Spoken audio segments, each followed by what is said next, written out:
Char. Char ialah jenis data yang digunakan untuk mewakili aksara, iaitu karakter.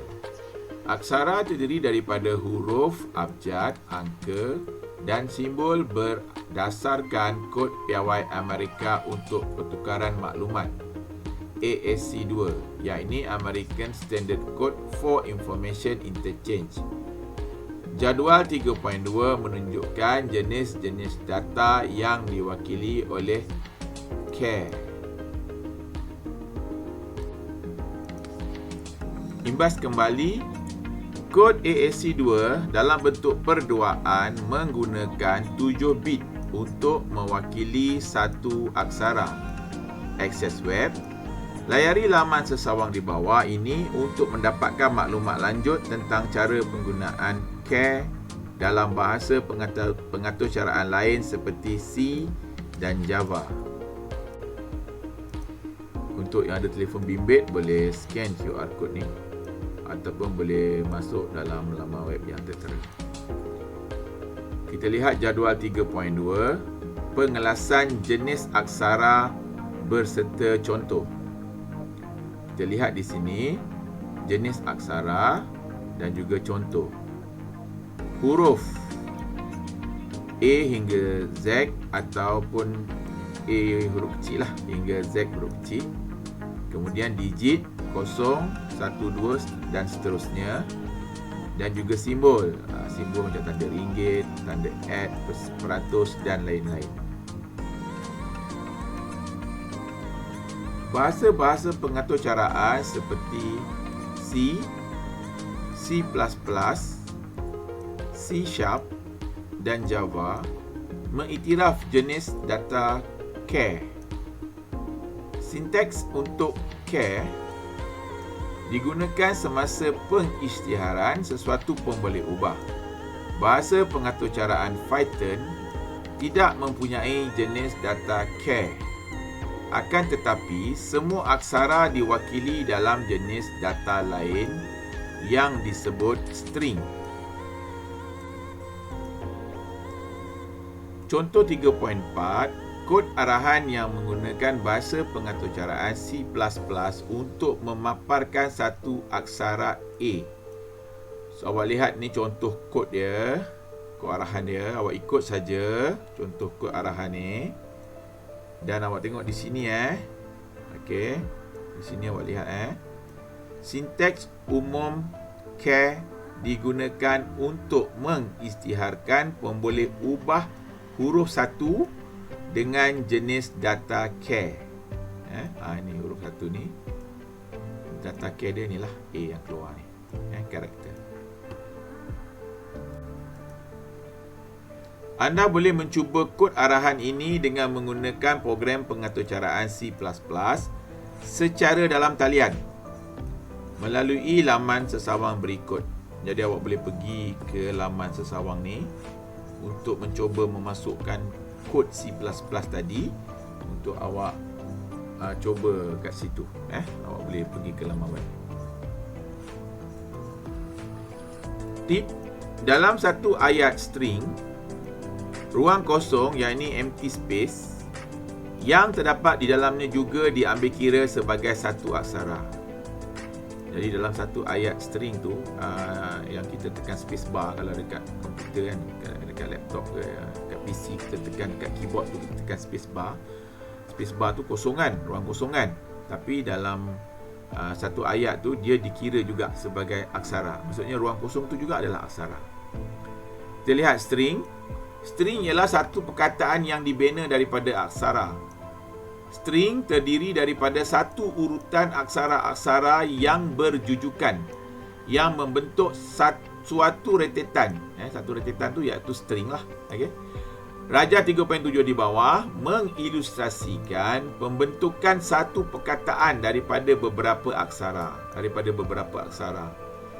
Kita lihat di sini negaraku. Okey, negaraku dia N campur E, dia lekatlah campur G, campur A, campur R, campur A, campur K, campur U, maka membentuk negaraku. Jadi Raja 3.7 di atas menunjukkan pembentukan satu perkataan string, okey, daripada beberapa aksara ataupun karakter. Kebanyakan bahasa pengaturcaraan akan menyokong jenis data string, termasuk C++, Ruby dan juga Python lah. Semasa pengisytiharan jenis data string kepada sesuatu pemboleh ubah, sinteks umum iaitu str digunakan.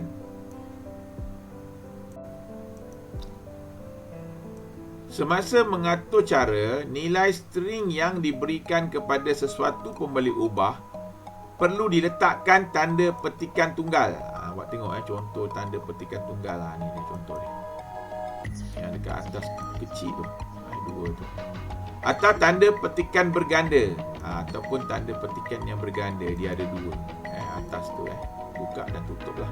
Okay. Tanda petikan ini berfungsi untuk memberitahu permulaan dan pengakhiran satu ayat. Berikut di bawah menunjukkan cara mengisytiharkan pemboleh ubah lagu kepada nilai string negaraku. Kita lihat di sini ini contoh dia lah. Okay. Ataupun kita boleh gunakan satu lagi cara. Maksudnya kalau awak tengok dekat situ, dia punya tanda petikan tunggal dan juga tanda petikan berganda. Awak tengok ini tunggal, tanda petikan tunggal, yang ini tanda petikan berganda.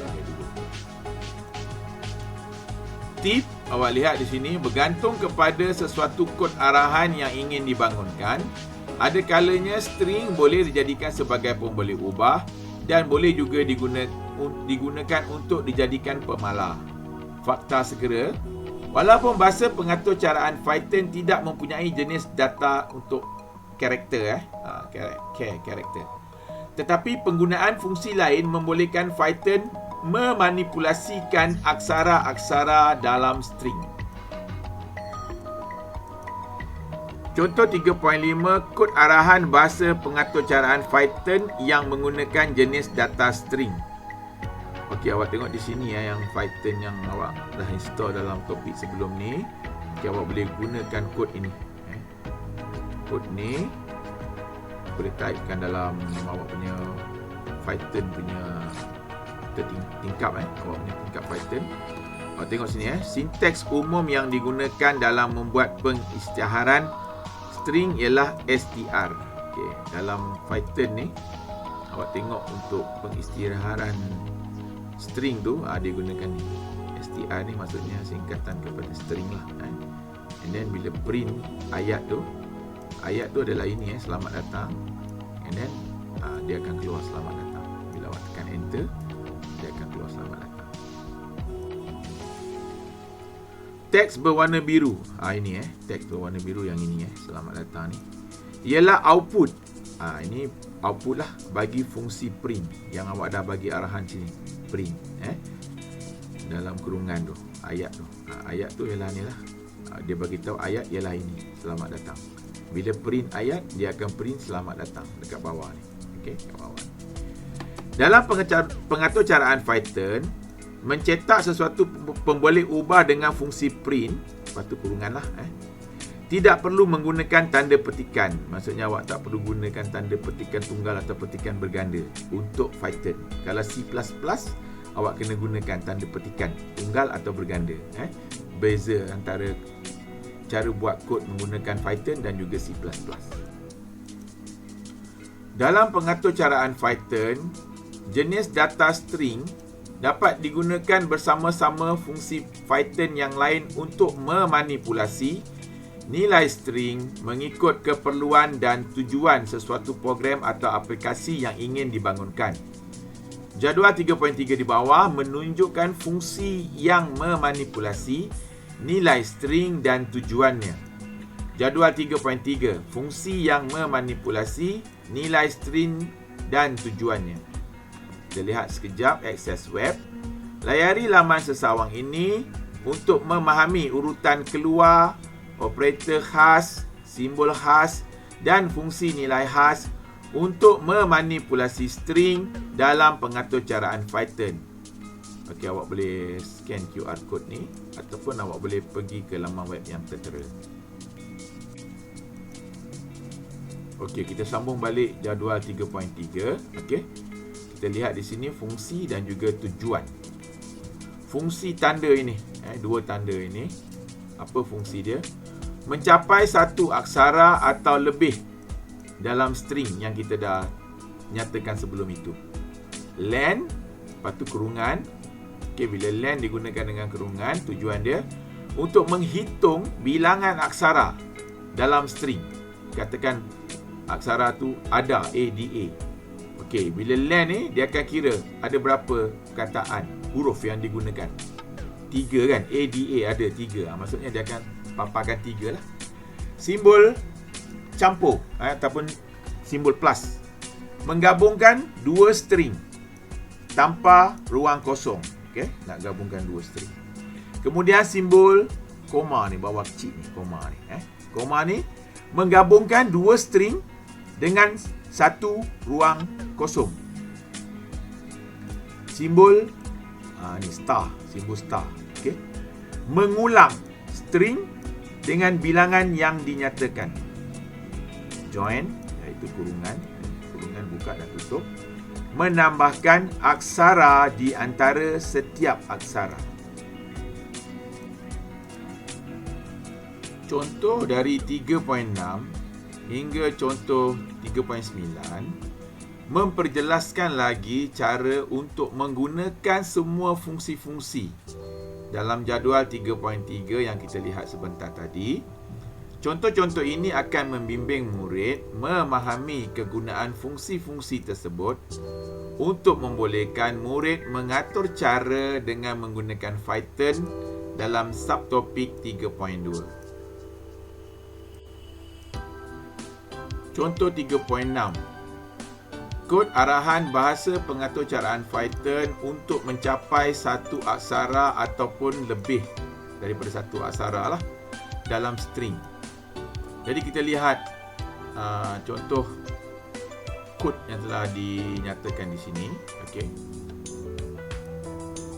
Arahan print ayat 4, ada dalam kurungan tu 4, merujuk kepada aksara yang kelima dalam string, iaitu aksara M. Nombor dalam tanda yang tanda kotak tadi tu disebut nombor indeks lah. Maksudnya dalam kotak ni disebut nombor indeks. So kalau awak lihat di sini S1, E2, L3, A4. Jadi dia akan nyatakan aksara yang kelima. Yang kelima adalah M. Jadi bila kita print ayat 4, yang keluar di sini ialah M.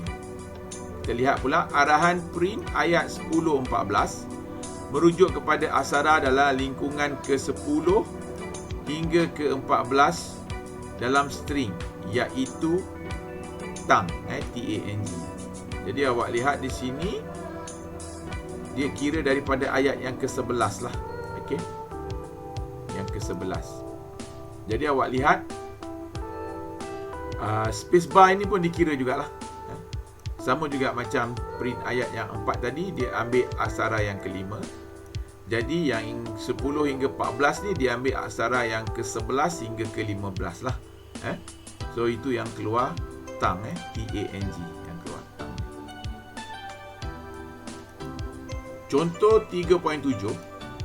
Kod arahan bahasa pengaturcaraan Python untuk menghitung bilangan aksara. Dia kira ada berapa bilangan aksara dalam string. So ini cara awak masukkan kod tu.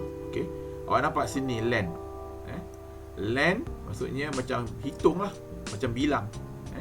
Ayat dia ni selamat datang ni, kira ada berapa.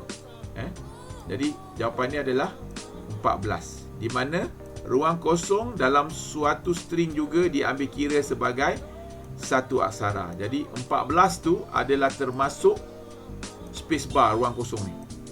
Termasuk juga dalam 14 ni. Contoh 3.8. Kod arahan bahasa pengaturcaraan Python untuk menggabungkan dua string dan mengulang string. Kita gabung dua string ataupun kita ulang. Kita kita typekan coding seperti dalam gambar raja ni. Okey. So awak lihat di sini dia ada nyatakan A, dia punya string dia hello, B string dia dunia, C string dia tanda seruan. Okey. Jadi bila kita suruh dia print A, awak nampak sini ada tanda macam koma B campur C. Okey. Jadi dia akan keluar seperti ini. Hello dunia dan tanda seruan. Okey. Bila kita bagi arahan print A, bila print A tu maksudnya printkan ini, dia ada buat star 4. Maksudnya darab 4 kali. Buat printkan hello ni 4 kali. Jadi dia akan keluar seperti ini. Hello 1, hello 2, hello 3 dan hello 4. Dan dia rapatlah semua sekali. Dia rapat semua sekali, tidak ada space bar. Simbol koma ni, koma kecil bawah ni, menggabungkan dua string dengan satu ruang kosong. Kalau awak tengok di sini, A ni, A adalah hello kan. Hello di sini. Kemudian dia ada koma sini. Koma inilah yang ruang kosong ni, kat tengah ni. Antara hello dengan dunia ni ada ruang kosong. So koma ni dia adalah ruang kosong. Kemudian B dengan C, B adalah dunia. Okey, dunia lah. Kemudian C adalah tanda seruan ni. Okey, ini dia tanda seruan. Okey, itu guna campur lah, menggabungkan dua string. Maksudnya B campur C. Hello dunia campur dengan tanda seruan. C ni tanda seruan. Hello ni A lah. Okey. Simbol star, mengulang string dengan bilangan yang dinyatakan, iaitu 4. So dia akan ulang string hello ni. Dia akan ulang string A. String A ni. A ni adalah hello. Star ni ulang lah, maksudnya darab lah. Kalau kita nak mudah faham, darab 4 kali. Hello, hello, hello, hello. Dia rapat, dia tidak ada ruang kosong. Contoh 3.9, kod arahan bahasa pengaturcaraan Python untuk menambahkan aksara di antara setiap aksara. Okey, kita type lah kod yang telah tertera ni dan kita lihat. Ayat string selamat datang, print tanda petikan berganda ni. Tengok titik 2 bertindih, join dengan ayat. Dia akan print seperti ini. S titik 2 bertindih, I titik 2 bertindih, L titik 2 bertindih, sampai habis. Kemudian awak bagi satu lagi arahan print tanda petikan berganda ni, tetapi awak letak space bar ni, sebenarnya ni space bar lah, kosong lah, space bar. Cantumkan join dengan ayat. Jadi dia akan print selamat datang ni, dia akan space bar setiap satu huruf tu. S space bar, E space bar, L space bar, A space bar. T ni dia space bar ni 2 kali sini. Okey. Sebab dah ada space bar siap di sini. Dah ada space bar siap di sini. Jadi dia space bar lagi sekali. Lepas tu D space bar, sampailah habis semua sekali, selamat datang dengan space bar. Jadi fungsi join, ni kurungan ni join lah. Okey. Menambahkan aksara yang dinyatakan di antara setiap aksara dalam suatu string, iaitu yang dia tambahkan ialah titik 2 bertindih dan juga ruang kosong ni space bar. Jadi yang titik 2 bertindih dia jadi titik 2 bertindih, yang ruang kosong dia jadi ruang kosong antara setiap aksara.